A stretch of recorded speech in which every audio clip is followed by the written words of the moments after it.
So here's the question of the day. Do those boxes gathering dust in your self-storage unit spark joy, or they cause you stress when you think about them? Let's unpack the pros and the cons of using self-storage and explore more efficient ways to deal with your stuff. Welcome to the Ask Ralph podcast. We're listening to an experienced financial professional with over 30 years of experience can help you make sense of confusing questions, current headlines, and industry trends about taxes, small business, financial decision-making, investment strategies, and even the art of proper budgeting. Ask Ralph makes the complex simple by sharing his real-world knowledge from a Christian perspective with all things financial. Now here's your host, Ralph Estep Jr. Welcome to our Financial Friday show. I am so glad you chose to join us. I just want to thank you for listening and supporting the program. I'm coming to you from the Estep Farm in the beautiful Saggio Accounting studio. Let me put on my podcaster hat and put down those overalls, and let's push that adding machine to the side, and let's get into some financial wisdom from a Christian perspective. As always, I'm guiding you on your journey towards financial freedom. Today, we're tackling an area many folks struggle with, and that's dealing with too much stuff. I personally have too much stuff.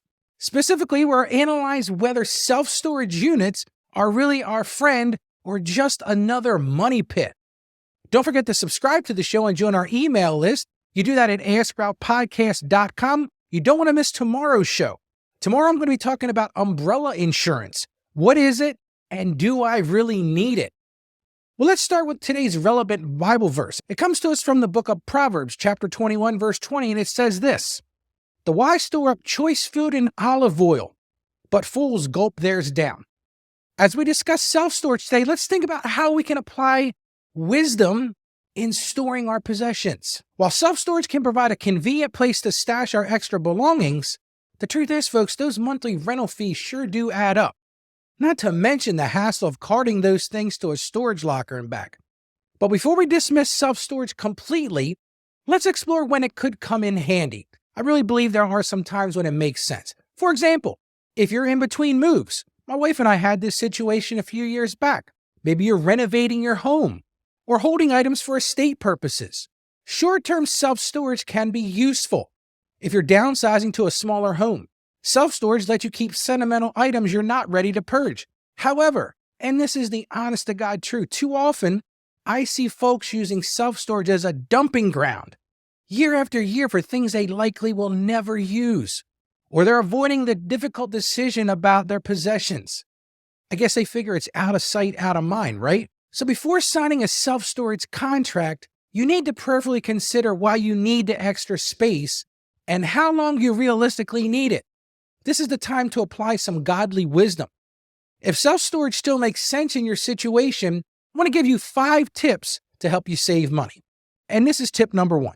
The first thing you want to do is take inventory of what you're storing. Do you really need to keep most of it? Or are you better off to donate or sell what you can first? That really is the question. Do you really need to keep most of it?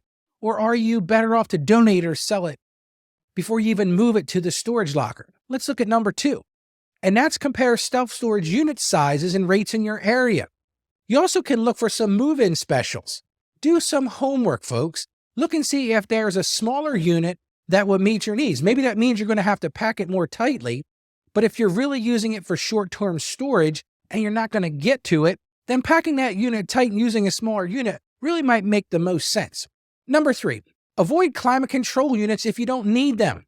Most of the time, regular units are cheaper and they'll meet the need that you have. Now, if you have stuff that can't be exposed to cold or hot, well, then you're going to have to look at that climate-controlled unit. Number 4, pay for several months up front to get a discount. Most of these places will offer a discount if you pay them up front. But here's the key, folks. You better set a calendar reminder so you don't accidentally auto-renew your lease. Number 5, buy your own lock. I know that might sound silly, but rather than renting one from the facility, over years that really does add up. Okay, well, maybe you've realized self-storage doesn't work for your situation anymore. Maybe you've decided, you know what, Ralph, I really don't need this. You might ask yourself, why am I hanging on to this stuff anyway? Is it an obligation? How about, is it insecurity over getting rid of stuff? Or do you have that fear of regretting letting something go? I've certainly struggled to declutter for those reasons myself. But to be honest with you, my wife is the opposite of that. My wife is great about keeping the clutter down. But the truth is, folks, holding on to possessions we don't need weighs us down. It weighs us down both spiritually and financially. So here are some alternatives to using those prolonged self-storage units. And the first one is this: display or store sentimental items in your home. Even a few small decorative boxes can hold years' worth of keepsakes. You don't need that big unit if you're just doing a few things. Another thing you could do is take photos of valuable items, then donate or sell them. The memories remain without the storage costs. You may never use those items, so if you have a photo of them, you go back and look at those with fondness, but then donate or sell them. Another thing you can do is give special possessions to family or friends who will treasure them and share the stories about those items. For heirlooms, distribute between family members now instead of burdening one person later. One of the things that when my mother passed away a year ago, my sister's still going through all the stuff in the house. Another thing you can do is invest in digitizing documents like photos, videos, and downsizing physical media like DVDs. So much of that can be stored online these days. Now, just make sure you've got a backup so you don't lose those items. Well, before we wrap up, I want to remind all of our listeners to visit our podcast page. You do that at AskRalphPodcast.com. There you can leave us a review, share your thoughts, or even send us a message with questions for future episodes. While you're there, make sure you join our email list so we can send you our daily email with what's going on with this show. And the other thing you can do there is you can schedule a consultation with me if there's a specific item that you would like to talk about. And here's what I'm going to ask you to do today. If you know someone who's using or considering using self-storage services for their stuff, please share this episode with them. Maybe this will allow them to think through that process and also show the show in general with them. Maybe they can find some good information. Well, wrapping up today's Ask Ralph podcast on self-storage, the bottom line is that regular use over years is likely an unwise money suck. That's just a blunt truth. But when used intentionally for a defined time frame, self-storage can ease transitions in life. I've used them myself when you're moving from house to house. But here's the thing. Seek God's wisdom in discerning your personal possessions purpose going forward. Visit AskRalphPodcast.com for the show notes with action steps as we talked about on today's topic. And like I said, please share this topic with others who may benefit. Together, let's master our finances and live abundantly. So as I always say, stay financially savvy and may God bless you and have a great Friday. Thank you for joining us on the Ask Ralph podcast. And with a simple click to subscribe, we'll invite you back to our next episode. And remember, financial issues don't have to be complicated. Just ask Ralph.